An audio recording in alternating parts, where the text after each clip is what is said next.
प्रत्येक आषाढी एकादशीला प्रेक्षकाच्या मनात ठसलेला एक चित्रपट म्हणजे पंढरीची वारी. हा चित्रपट प्रदर्शित होऊन अनेक वर्ष उलटली असली तरी त्याची जादू आजही तितकीच कायम आहे. प्रेक्षक मोठ्या उत्साहाने हा चित्रपट पाहतात. कोणत्याही चॅनेलवर तो लागला तरी प्रेक्षक टीव्ही समोर ठाण मांडून बसतात. मात्र दुर्दैवाने या चित्रपटातील काही कलाकारांना अर्ध्यातूनच निरोप घ्यावा लागला होता.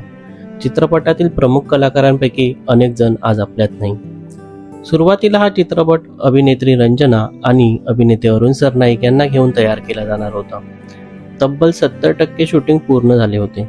मात्र एका दुर्दैवी अपघातात अरुण सरनाईक यांचे निधन झाले तर रंजना कायमस्वरूपी अपंग झाल्या. याच धक्क्याने संपूर्ण सिनेसृष्टी हादरली. निर्मात्यांनी रंजना यांच्या प्रकृतीत सुधारणा होण्याची वाट पाहिली, मात्र त्या पूर्णपणे बऱ्या होऊ शकल्या नाहीत. त्यामुळे त्यांच्या संमतीने त्यांच्या भूमिकासाठी जयश्री गडकर आणि बाळधुरी यांची निवड करण्यात आली. चित्रपट पूर्ण झाल्यानंतर त्याने प्रेक्षकांनी मने जिंकली. मात्र यानंतर आणखी एक दुःखद घटना घडली.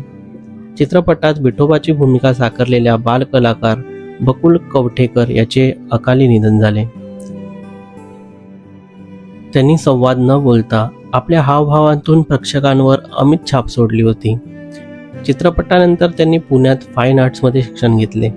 मात्र 2002 मध्ये त्यांना हृदयविकाराचा झटका आला आणि त्यांचे निधन झाले. ही बातमी ही सगळ्यांसाठी मोठा धक्का ठरली. आज या चित्रपटातील बहुतांश कलाकार आपल्यात नाहीत.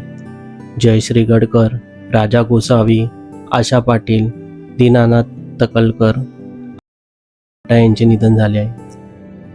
चित्रपटाबद्दलची ही माहिती तुम्हाला कशी वाटली आम्हाला कमेंट सेक्शनमध्ये नक्की कळवा.